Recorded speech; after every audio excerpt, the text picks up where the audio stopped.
Hey everyone, it's Rachel from Wild Backyard Soaps. Today I'm going to show you how to make almond milk and give you 5 legit reasons why you should consider making your own and stop buying it from the store. Number 1, it's actually cheaper. In fact, it only costs about half the price if you just buy almonds from Sam's Club. Plus, you get to save the almond meal when you're done with it. So that leads me into number 2.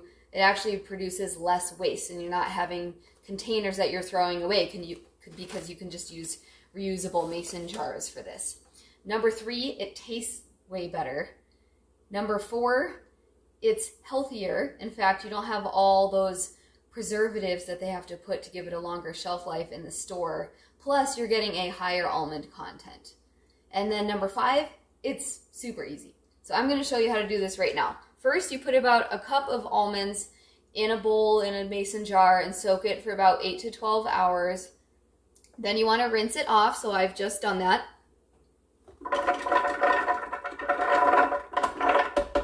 Pop it in the blender, add about 4 cups of water.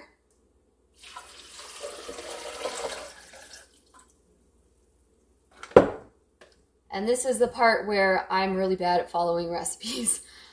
It says like half a teaspoon to a teaspoon of salt. I just sprinkle. So this is all, it goes back to the taste better. It's to personal taste, whatever you like. So I found that following the recipe that I had tried before, it was a little too salty. So I just do a quick sprinkle and we're good. And then I sweeten it with a little maple syrup. But you could also use vanilla, brown sugar, honey, whatever you want to use to sweeten it, stevia, agave syrup, whatever you want to use. Okay, we are ready. So we're going to blend it for about at least 2 minutes. My blender is a Ninja. I don't know if it's super great, but I end up blending it for about 3 minutes. It doesn't hurt to do a little bit longer. So let's go ahead and do that.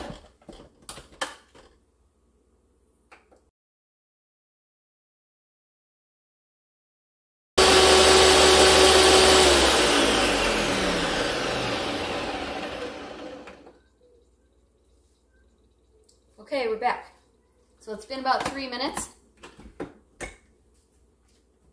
You're going to want to buy one of these. It's like a cheesecloth or a silicone mesh bag. If you look up cheese making or milk bag or nut bag online, you'll find one of these for like 10-15 bucks depending on the size and quality that you're looking for.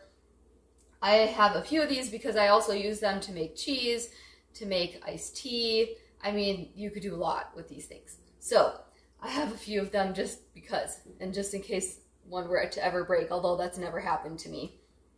Next, just pour it through.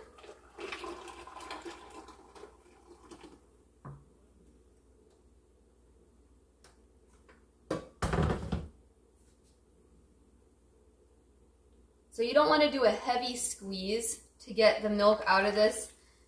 Just kind of gentle at first, and then as you get near the end, you kind of you're like kneading it almost, just trying to get as much liquid as you can out of it. It reminds me of when I used to have to wash my own clothes from rainwater and in the river. I actually used to live as a missionary in the jungle in Nicaragua, and this brings back some fond and not so fond memories of roughing it off-grid in the jungle for 8 months. But still worthwhile.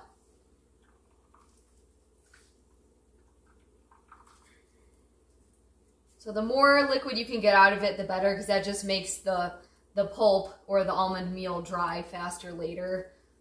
But if you don't quite get it all, not the end of the world.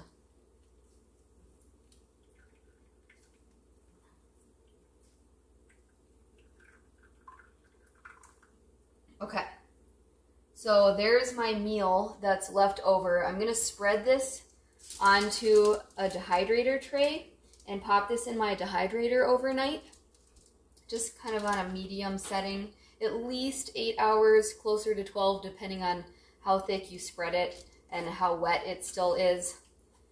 So the nice thing about this process, easy cleanup, just rinse them off or use soap if you need to, and then you're good to go for the next time. I mean, it all comes off super easy because it's not greasy at all. So I'm going to set these aside for a minute.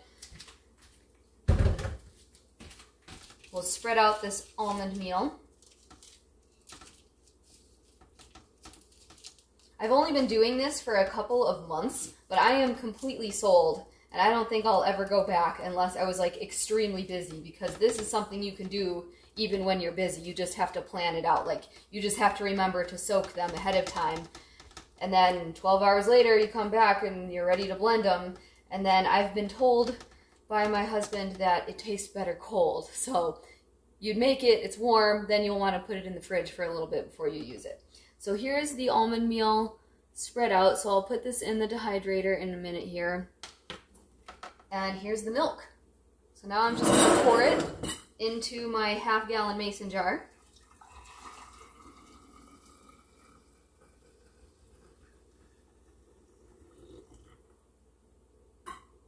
And get every last bit of goodness out of this.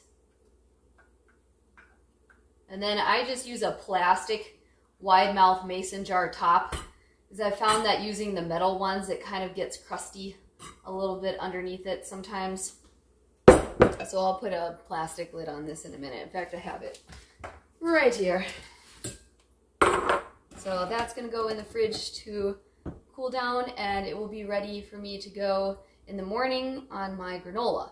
In fact, few uses for the almond meal. You can use it to make macarons, you can put it in granola, or you can just grind it up really fine. So this is what it looks like after it dries. It's kind of crusty a little bit, but you can grind this up really fine in the blender again and use it as almond flour for gluten-free dishes. So yeah, that's the whole process, and just rinse and done. The only downside to this, I will say, is this does kind of separate a little bit, so you just have to shake it up. And then the shelf life is only about 3 to 4 days in the fridge. So make sure that you're not making too much where you're not going to get through it. You just kind of have to meter it. If you've got a bigger family, it probably won't be a problem. You're going to be making it more often. For just my husband and I, we probably do this like twice a week. And that works just about right for both of us. I hope you found this helpful. You can use almond milk or oat milk if you have allergies in soaps, goat's milk, coconut milk. I mean, you can even breast milk. I've considered that because I have a lot left from nursing my son. But you can use milks in soap. It makes them creamier. It has some other interesting properties to it as well. I'm not going to provide a recipe below this time, but I would encourage you to do some research online or buy some good books on milk soaps, and you will be surprised at all the cool things you can do. But either way, like, there's a lot of things you could do with this. So go try it for yourself and let me know in the comments below what you think, or if you have any other good nut milk recipes. And don't go out and buy that expensive nut milk maker online. You don't need to do that. This is like affordable and anybody can do it. So go for it and have fun with it. I will see you next time. Don't forget to subscribe.